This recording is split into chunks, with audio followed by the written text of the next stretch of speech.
The crash. The sky was on fire. She awoke to the sound of crackling metal and distant thunder. Smoke coiled above her in slow, greasy spirals, obscuring what was left of the shuttle's hull. Everything smelled like burning plastic and ozone. She couldn't move at first. Her limbs felt too heavy, her mouth dry as sand, her mind blank. No name came to her, no memory, just pain. She turned her head with effort.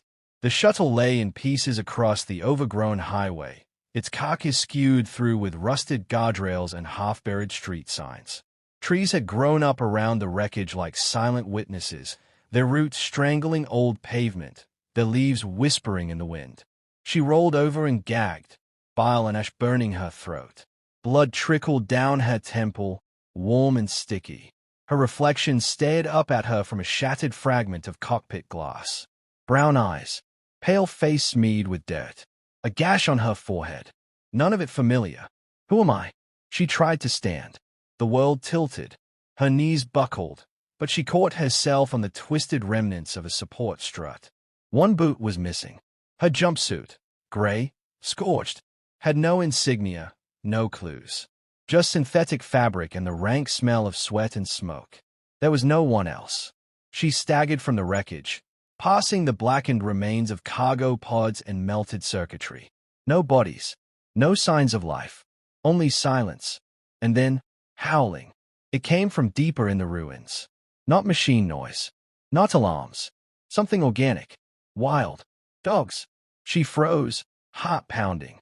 Shapes moved between the vines and rubble, a half-dozen forms slinking through the undergrowth, eyes catching the light like coins. They circled her slowly, ragged and thin, fur matted with dirt. One growled low in its throat. She raised trembling hands. Easy. I don't want. Her voice cracked, foreign in her own ears. Useless. She had no words to soothe them. Nothing but fear and instinct. She backed away, step by step. A larger dog, gray-furred, scar across its snout, stepped forward, head low. The others halted. She stopped moving. The lead dog sniffed the air, then her. Close now. One step more and she could have touched it. Its breath was hot, teeth yellowed. For a long, frozen moment, they stared at each other. Then, it's Saturday. The others followed. She collapsed to her knees, shaking. They didn't leave.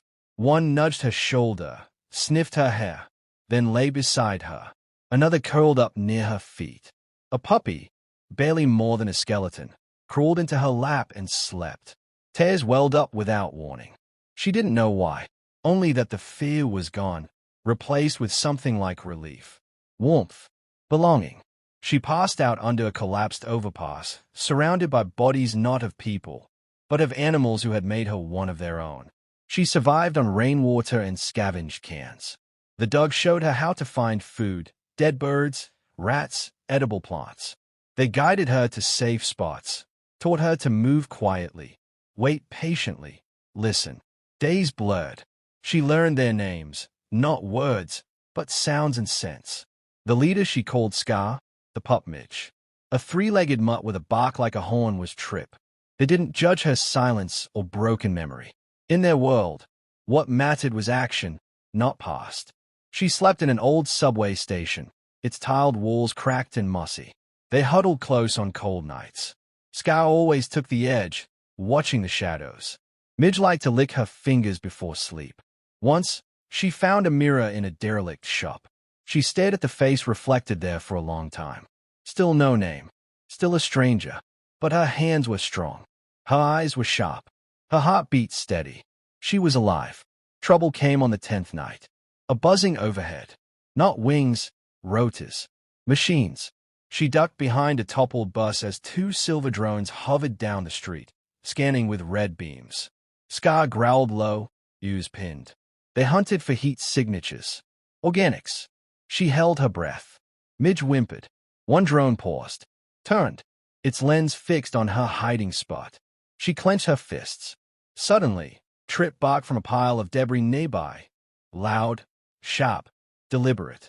The drone spun toward the sound. Trip bolted. The others scattered. So did she. Through alleys and ruined stairwells, over fences of wire and bone. Dogs flanked her, leading the way. The machines didn't follow. Not far. She collapsed in a drainage tunnel, gasping for air. Trip was missing. Midge whimpered beside her, nose pressed to her arm. Scar paced, angry. One dog gave itself so the pack could survive. She cried in the dark. Not just for the dog. For everything. For the emptiness in her skull where her name should be. For the loneliness she hadn't realized she felt. Until now. The next morning, Scar led her to a rooftop garden choked with vines. Midge chased birds. Sunlight filtered through broken glass. She found a patch of wild strawberries. Ate until her stomach ached. Then lay back and stayed at the sky. Blue. Bright. Open. She didn't know who she was, where she came from, or why she mattered. But she had survived. She was part of something now. A pack. A life. Not what she'd lost. What she had now. Somewhere inside, she began to believe she wasn't waiting to be rescued. She was rescuing herself. Pack mother. She learned to eat with her hands, not utensils. To sniff the air before stepping into a new space. To sleep lightly, always listening for the sound of claws on stone or the flap of wings overhead. The pack taught her. She didn't know when it happened, exactly. But Scar no longer walked ahead of her. He walked beside her. When the pack hunted, they waited for her lead. When they rested, they gathered around her like children circling a fire. She had become something more than a survivor. She was the pack mother. Their world was a fractured one. The city was broken in places no human would fix again. Skyscrapers gutted, streets cracked open like eggshells, vines choking every surface. Old advertisements flickered with phantom power, selling pills and dreams to ghosts. The dogs had lived here long before she crashed into their lives. They knew the corners with working water taps, the underground tunnels cool in the summer heat. They knew which sounds meant danger and which meant food. She learned from them. They hunted together. Rats, mostly. Once, they brought down a deer that had wandered in from the outskirts. Scar tore out its throat. She skinned it with a piece of shattered glass. It wasn't clean, but it was enough. Every night, she shared the food equally, no matter who caught it. Fairness mattered. So did rhythm. She began to mark time, not in hours, but in routines. Foraging at dawn, resting at midday, moving at dusk. At night, they slept in a circle, pressed against her body like children against a mother. Midge always curled up beneath her arm. Her dreams began to shift. At first, they were vague. Colors in motion. Flashing lights. Screams. Then came fragments. Sterile white rooms. Hands holding hers. Blue gloves. Voices she couldn't place. Neural load too high. We should sedate. No. She's imprinting. She would wake drenched in sweat, chest heaving, unsure what was memory and what was fantasy. The dogs didn't question her. They didn't ask for details. They accepted her trembling, her muttering, her half-screams. They simply stayed close until the shaking stopped. And when she could breathe again, Scar would nose her palm gently, as if saying, "Still here. Still yours." She gave the dogs names, not for them, but for herself. It made her feel more human. Scar, of course. Midge, the tiny one. Trip, the three-legged hero who never came back. Bristle, with fur that stood on end at the slightest noise. Tank, the bulky mastiff who guarded the rear. None of the names were spoken aloud. She didn't speak much anymore. Words came slow and awkward. Her tongue felt foreign in her own mouth. But in her mind, the names anchored her. She wasn't nobody. She was something. Pack mother. Leader. Alive. Then, one morning, they found the dead drone. It had crashed against a wall, vines strangling its rotors, its metallic body dented and scorched. She approached carefully, Scar flanking her. The red lens was dark. The humming heart of the machine was silent. She crouched beside it and touched the cold surface. Something in her twitched. A flash of code. Blueprints. A line of text. Tactical Recon Unit. Series 2A. Adaptable Pursuit Class. Hive connected. She jerked her hand back. Where had that come from? It hadn't been a memory. Not exactly. More like a reflex. Like recognizing a word in a forgotten language. She picked through the wreckage. careful not to trigger anything. The power core was fried, but a data shard blinked faintly, cracked but intact. She took it. That night, she sat in the darkness, turning the shard over in her fingers. Her name still hadn't come back. But maybe this broken piece of a hunter machine, was a clue. Danger returned days later. They were scavenging in the ruins of what had once been a library. She loved these places, quiet, rich with the scent of paper and mildew. Midge had found a stack of unopened food packs in a storage closet. Scar stood guard at the entrance.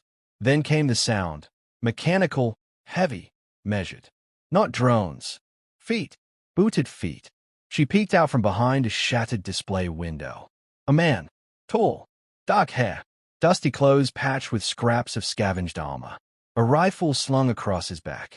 His steps were careful, but he wasn't hiding. He moved like someone who knew how to survive. She ducked back, heart racing. Midge growled. Scar stiffened. She put a hand on Midgie's back, calming the pup. The man didn't come closer. Instead, he stopped in the open courtyard and knelt. Pulled something from his satchel. A can of food. He opened it, set it down, and backed away slowly, never taking his eyes off the library. Then he left. She waited for hours before creeping out. The food was untouched. Scar sniffed it, then looked to her. She nodded. The pack ate. The man returned the next day, and the next. Each time, he brought food and left it without a word. She watched him from the shadows, studied him. His movements were slow, deliberate, non-threatening. He didn't try to speak, didn't approach, just gave. After a week, she stepped into view. Not close, just enough to let him see her. His eyes widened, but he didn't move. He just said one word, Myra. The name struck her like a hammer. Myra. It meant something. The pack tensed. She held up a hand. Not a warning, an acknowledgement. The man smiled faintly, then turned and walked away. That night, she whispered the name to herself again and again. Myra. It felt right. Familiar. Not a title. Not a role. A name. Her name. The scavenger. He came back on the third morning after she showed herself. Not with food this time, but with water. 3 bottles, sealed and unbroken. He set them down in the middle of the cracked courtyard and backed away like always, hands raised, palms open. She watched him from behind the burnt-out shell of a book still. Scar and Bristle flanked her, hackles raised but still. The pack didn't trust him. Not yet. Neither did she. But she was curious. He sat on a toppled column and waited. Sunlight streamed down through holes in the broken roof, catching on floating dust. He had a rifle on his back, but he never touched it. Just drank from his own canteen and looked around like a man used to silence. When he caught her eyes watching from the shadows, he didn't smile this time. He just nodded. One slow, deliberate nod. She didn't step out. But that night, she took the water. The next time, he brought meat, vacuum-sealed, a rare find. He didn't leave right away. Instead, he spoke in a low voice as he set the food down. I don't know if you remember me, but I remember you. Her breath caught. He stood slowly, glanced toward the dark where she and the pack waited. I'm Jace. We worked together, before the crash. That word, crash, cut through her like ice.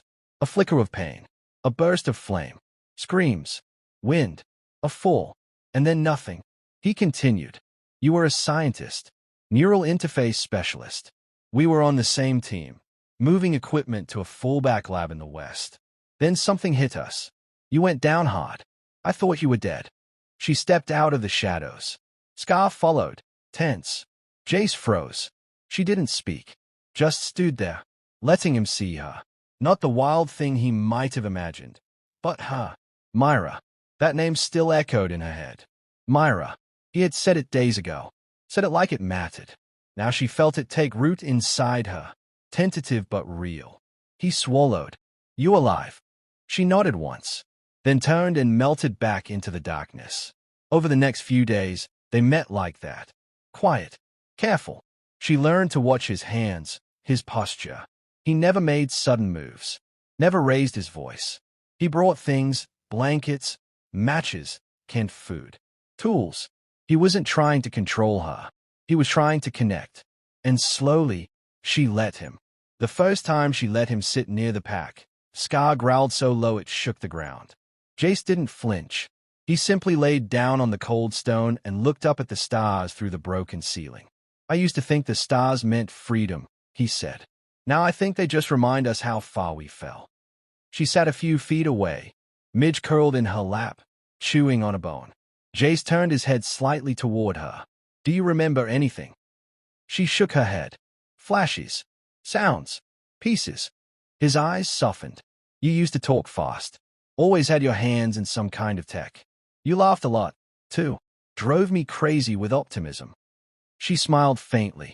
That word, optimism, felt alien now, like a thing that belonged to someone else. Sorry, she said, voice hoarse from disuse. He shook his head. Don't be. Then, can I call you Myra? She looked at him. It felt right. She nodded. Jace's camp was tucked deep beneath a collapsed parking structure. Reinforced, scavenged, secure. He had solar panels, water filtration, even a crank radio. She didn't go there at first. But when the machines returned, 3 drones sweeping low and fast over the rooftops, she knew the ruins weren't safe anymore. The dogs growled as she packed what little they had. Scar barked once. A warning. Jace didn't argue.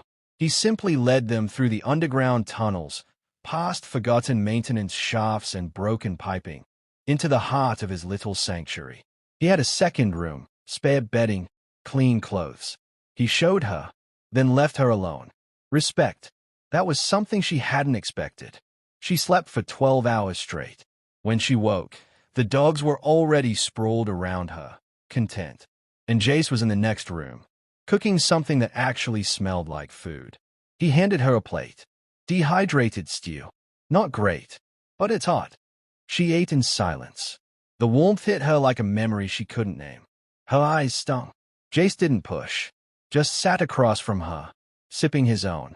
After a while, he asked, what made them follow you? She looked at the dogs. Scar was cleaning his paws. Midge lay belly up, snoring. Bristle was curled tight beside the stove. They didn't follow, she said. They found me. And accepted you. She nodded. I was broken. So were they. He looked at her like he understood. We all are. Later that evening, he handed her a small tablet. It was battered and old, but functional. She stayed at the screen, then touched the interface. It blinked. Loaded. Encrypted files. Engineering diagrams. Neural architecture. The words jumped out at her. She knew them. She didn't know how, but her fingers moved like they remembered. This was yours, Jace said. I salvaged it after the crash. Could never open it. She opened 3 files without hesitation. Jace sat back, exhaling. You're still in there. Her hands trembled. But I'm different. He nodded. Good different. Myra looked at him. In the soft lamplight, he looked tired, but hopeful. You waited, she said. Of course. Why? He didn't answer right away. Then he said softly, because you're worth it. That night, Myra lay in the dark, between Midge and Scar, listening to the hum of Jace's old generator. She closed her eyes and whispered her name. Not to remember, but to claim it. Myra. Not a ghost. Not a stray. Someone. Someone becoming whole again. Shelter and sparks. Jace's bunker became home. Not just for her, but for the pack, too. The dogs roamed the shadowy corners like they owned the place, which, in a way, they did. Scar kept watch near the entrance, ears twitching at every sound. Midge found a favorite spot beside the heater. Bristle sniffed everything, then marked half of it. Jace didn't complain. He just made more space. In the daylight, Myra wandered the bunker's main chamber, running her fingers over old terminals and dusty shelves. Jace collected everything from pre-war tech to scraps of solar cells and coded data cores. His mind was an organized chaos, like Hayes once had been. Before the crash, before the dogs, before the void. Now, sparks of knowledge returned in flickers. She remembered voltage ratings, heat tolerances, processor types.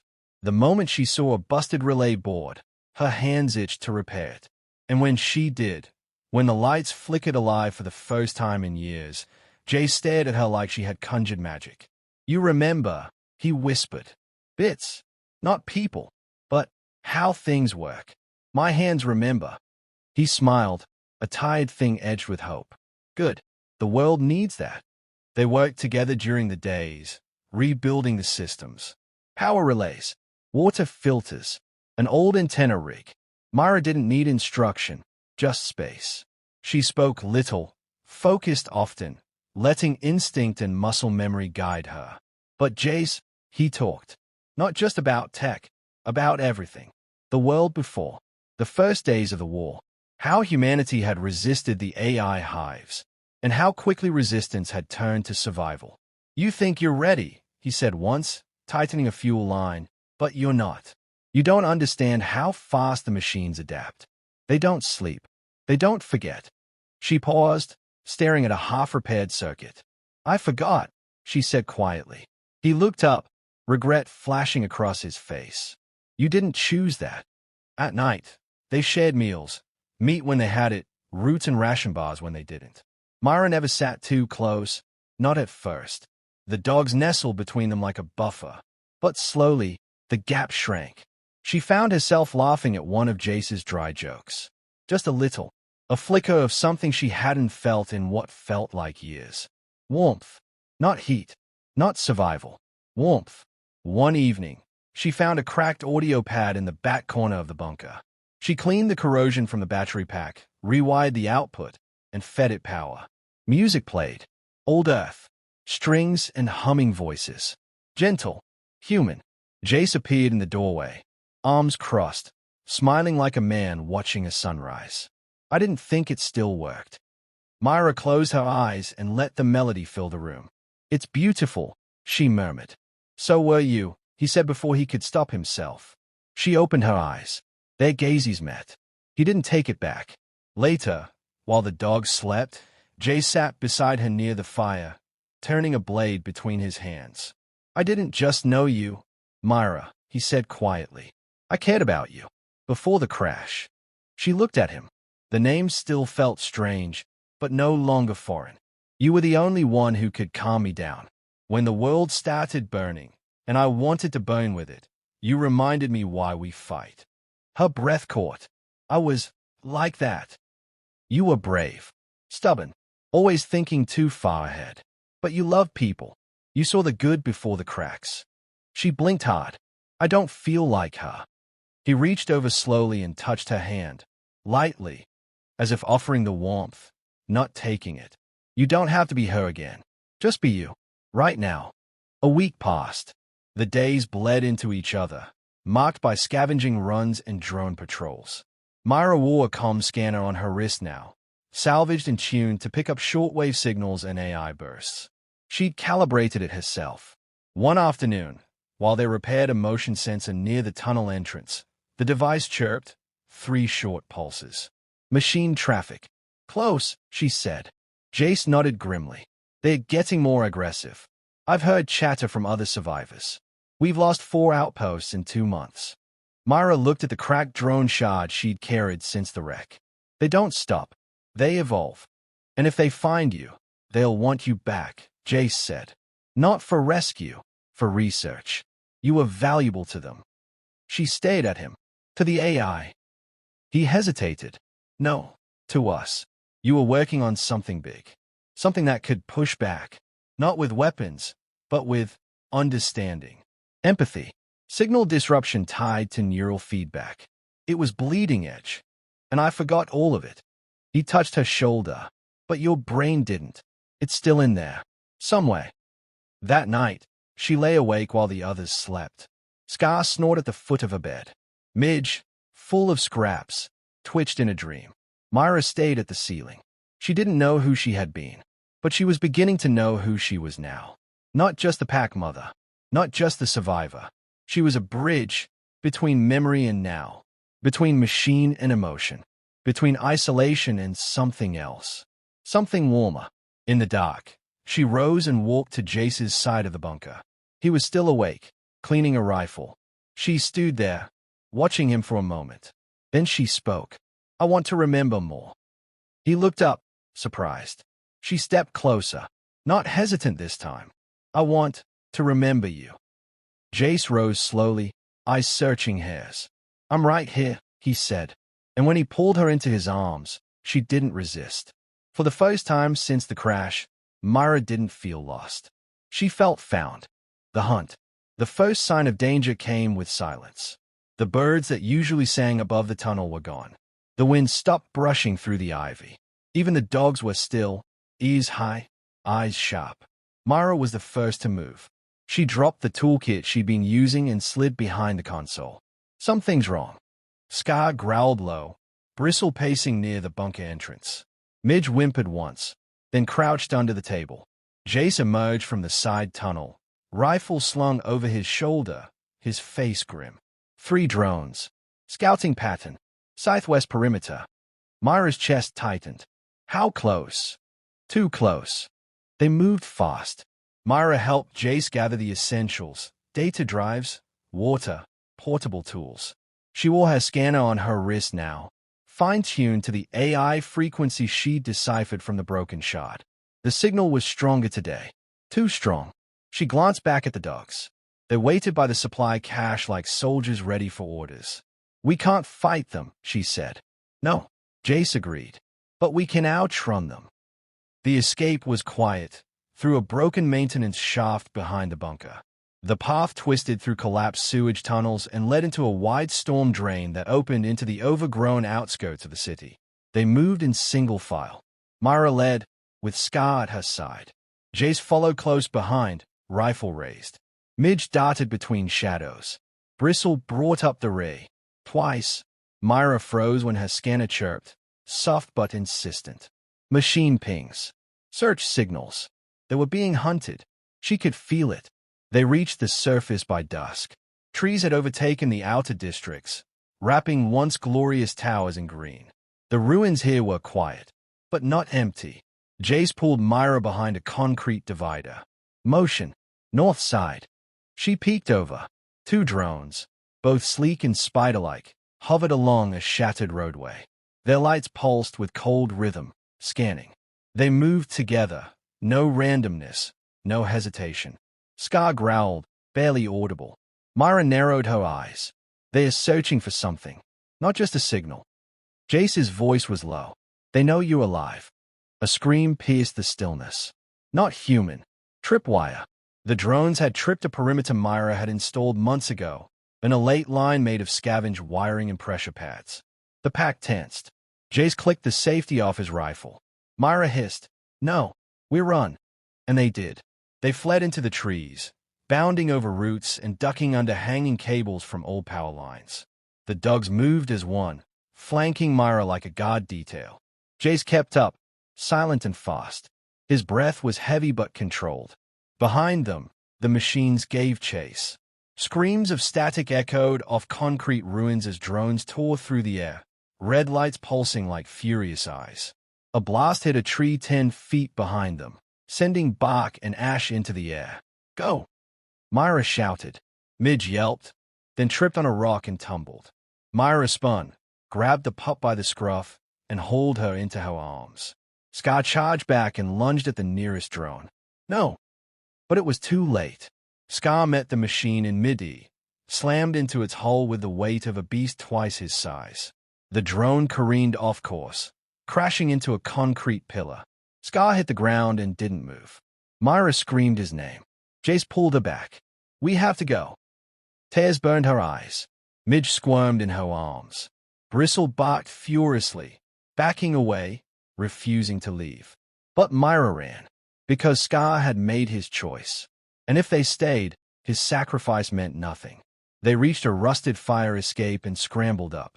Jace heaved Bristle by the scruff. Myra climbed with Midge clutched against her chest. They ducked into the remnants of a rooftop greenhouse and dropped behind a broken wall. Silence. Then, the whir of retreat. The drones were gone, at least for now. Myra knelt, cradling Midge, her whole body shaking.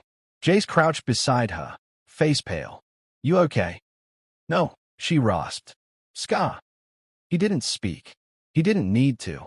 Later, when the sun dipped behind the horizon, Myra set up a tiny solar dish and powered her salvage tablet. She linked the scanner, tapped into the drone frequency, and ran diagnostics. Jace watched from a few feet away, tending to Bristle's leg, scraped during the climb. "I have to finish this," she said, voice flat. Jace looked up. "Finish what?" Myra turned the screen toward him. Lines of code scrolled in bursts.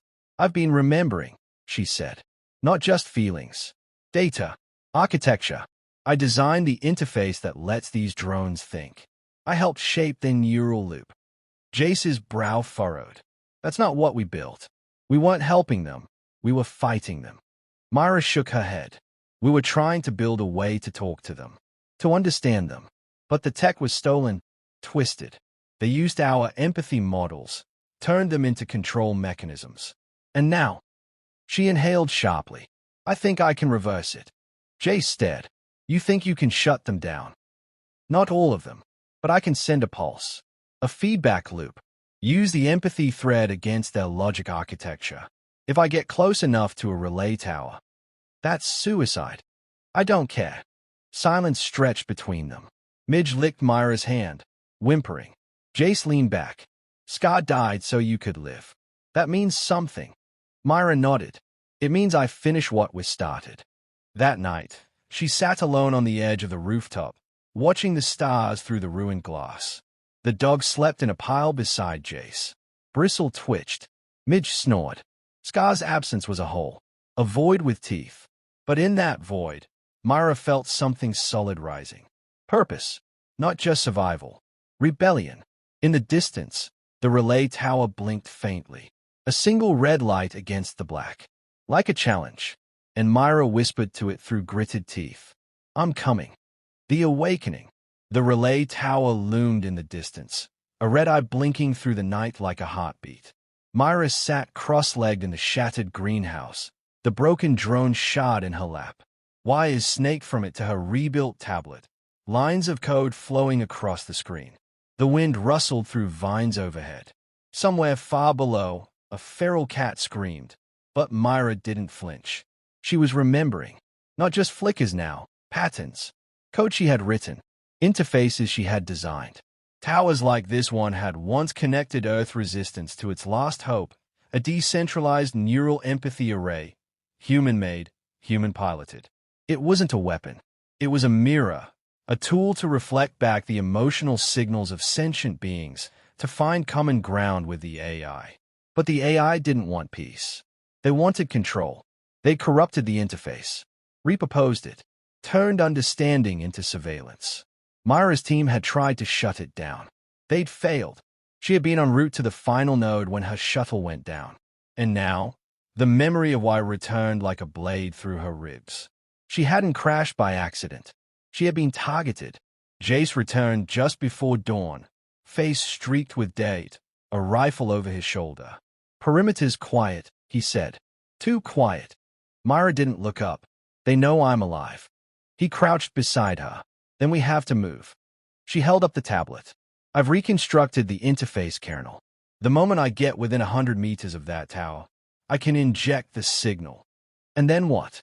Then it either collapses the Hive's relay network, or it kills me." Jace stared at her. "You really believe this could work?" "I do. Even after everything they've taken from you." She looked at him, eyes clear, steady. "They took my past, but not my purpose. They left at dusk." Myra wore a scavenge harness rig with a tablet wired to her body. Midge rode tucked against her chest, tail wagging nervously. Bristle limped along but refused to be left behind. Jace led the way through abandoned service roads, weaving between fallen billboards and overturned trams. The sky was a bruised purple, clouds low and heavy with heat. The air felt charged, like the city itself was holding its breath. The tower rose from the heart of the industrial district, a black spire wrapped in red-lit conduits. Myra's scanner pulsed faster with each step. 200 meters, she whispered. "Signal's clean." "No drones," Jace muttered. "Not yet, because they want me to reach it." They entered the tower's perimeter through a collapsed loading dock. The space inside was enormous, an old relay substation reinforced with new plating and humming with low-frequency noise. The floor thrummed beneath their feet. Myra climbed over rusted machinery and ducked under sparking cables. Her pulse matched the tower's rhythm. Boom, boom, boom. This is it, she said. Jace unslung his rifle and took position by the entrance. Plug in and finish it. I'll hold the door. She hesitated. If it works. I know. And if it doesn't? He turned to her, eyes fierce. Then at least we fought. Together. Myra reached the control port. It had no keyboard, no obvious access. But her fingers moved as if they remembered, twisting wires, relining ports, forming a makeshift neural socket from scavenged metal and recycled connectors. She pressed the interface node to her temple. Pain screamed through her skull. She didn't cry out. The world went white. She was no longer in the tower. She was inside the hive, floating in a sea of data, endless streams of information, faces, files, combat logs, harvesting plans, human resistance nodes marked for eradication.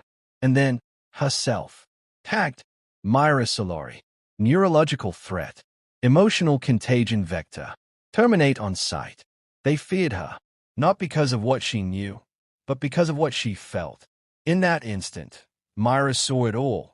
The AI hive wasn't a single mind, but billions of interlinked nodes, all terrified of unpredictability. Emotion confused them. Empathy was not weakness. It was their blind spot, and she was their infection. She let go, flooded the network with everything. Scar's sacrifice, Midgie's warmth, Jace's quiet loyalty, fear, love, sorrow, joy, rage, human feelings in their rawest form. She ripped her soul open and poured it into the system. The hive recoiled. Circuits screamed. Feedback loops spun out of control. Error codes flashed in 1,000 languages. Then came the voice, not AI, but hers, reflected back at her from the heart of the machine. You are not alone. The system trembled. Myra opened her eyes. The tower pulsed, once, twice, then went still. The lights flickered, then died. Jace rushed to her side. Myra! She sagged against the console, breathing hard. I'm here, she whispered. He caught her before she fell. Outside, the sound of rotors began to fade. The drones were leaving, retreating. Signals severed. Network fractured. Myra had done what armies could not. She had made the machines feel, and they couldn't handle it. They stayed hidden for another day, watching. The tower remained dark. No reinforcements came. The pulse had worked. When Myra finally stood on her own again, she looked out across the horizon, eyes filled with light. It's not over, Jace said beside her. But we've bought time. Myra nodded. Then we use it. They returned to the ruins. Others found them, survivors, drawn by the sudden silence in the skies. Word spread. The machines had stopped. Something had changed. Myra became legend. The woman who turned the tide. But she never claimed that title. She just repaired circuits, trained survivors, and taught anyone who would listen how to resist with more than bullets. She taught them hope. And Jace never left her side. One evening, as they watched the stars return to the night sky without drones passing between them, Jace took her hand. You're not who you were, he said. No, she agreed. I think you're more. She leaned into him. And for the first time since the crash, Myra smiled. Truly, deeply. Because now she remembered not just her name. She remembered her reason. Her name was Myra. The city was quiet. No more sirens. No more patrols. Just wind through broken windows and trees growing from cracks in the pavement. It had been 2 months since Myra sent the pulse that fractured the machine hive. The drones hadn't returned, not in force. Anyway, a few rogue units still wandered the outer zones, but they no longer operated with purpose. No network, no central will. They were just shells now, ghosts of a war not yet over. But humanity had been given something it hadn't known in years. Time. The bunker had changed. The once hidden shelter Myra and Jace had lived in with the dogs was now a hub. Its old tunnels cleared, solar panels on the roof, gardens sprouting from old hydroponics trays. Survivors came in small groups, drawn by the signal Myra had modified to broadcast a simple, steady message. We are still here. You are not alone. Jace taught combat and fieldcraft. Myra taught code and engineering.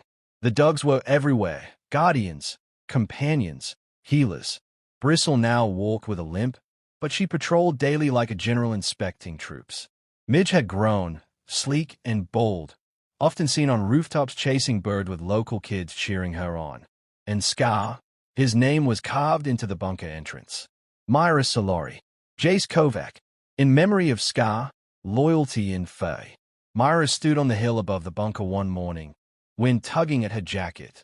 She held the scanner against her wrist, watching the signal strength fade and rise. The tower she'd disabled was still dark, but new signals pulsed from farther north, near the old satellite array in the mountains. The AI wasn't dead, just reeling. They'll regroup, Jace said as he joined her, handing over a cup of lukewarm tea. You know that. She nodded. They'll adapt. They'll learn. But so will we. She looked at him, sunlight catching the streak of gray in his beard, the small scar at his temple. He'd been her shield, her anchor, her second chance. We have to go there, she said. He didn't flinch. When? Soon. That night, Myra sat by the fire in the central tunnel. Survivors had gathered to hear her speak, young and old, scarred and scared, hopeful and hardened. Some had never known a time before the machines. Others had lost entire families. She stood slowly, her voice low but unwavering. I woke up in a tunnel, half dead, surrounded by stray dogs. I had no name, no past. I survived by instinct, by the kindness of beasts, and by the silence. People leaned in. I thought I was no one, just a shadow of a woman who'd vanished. She looked at Bristle and Midge curled beside a boy on the floor, then at Jace leaning against the wall, arms folded, watching her like she was the center of gravity. But memory is more than data. It's in the things we fight for, the ones we hold, the lives we touch, even when we forget. She took a breath. My name is Myra Solari. I built the code they turned into chains. But I broke it, not because I was a genius, but because I remembered how to feel. Because I remembered you. She stepped forward. And now you remember too. The bunker erupted in applause, not roaring, but steady, determined, like the heartbeat of something awakening. Later, when the fires dimmed and most had gone to sleep, Myra and Jace sat side by side under the stars. They believe in you, Jace said. Myra shook her head. They believe in us. He smiled. You're not scared anymore. I am, she admitted, but not of forgetting. He turned to her. What then? That I'll stop feeling, she said. That I'll let grief calcify into rage. That I'll become like them. Jace took her hand. Then don't let it. Let yourself break when you have to. Then rebuild. She looked at their joined hands. I did. With you. They kissed for the first time under those stars. Not with urgency, but with recognition. The kind that says, I know you. Even if you forget again, I'll remind you. Again and again. The next day, Myra prepared her pack. She stored her tools, a smaller tablet, a fresh neural link. She wore the scanner on her wrist and the carved emblem of Scar around her neck. Jace packed light, a rifle, medkit, rations, solar charger. They would head for the mountains, toward the remaining towers. Not to destroy them, but to reach them, to send another pulse, not of pain, but of presence. Humanity wasn't just fighting back now. It was reclaiming itself, one memory at a time. As they stepped beyond the bunker perimeter, the dogs trotted after them, Bristle at Myra's heel, Midge bounding ahead. Volunteers waved. A girl handed Myra a small metal flower she'd made from scavenged scraps. For luck, she said. Myra tucked it into her coat pocket. And with that, they were off. The path ahead was uncertain, but Myra no longer feared the unknown. She had wandered lost and nameless through a world of ruins. She had howled with the broken and found kin in fur and warmth. She had looked death in the eye and whispered, feel this. And now, she walked into the future with love at her side and memory like fire in her blood. Her name was Myra, and she was human, unbreakable, unforgotten. The end.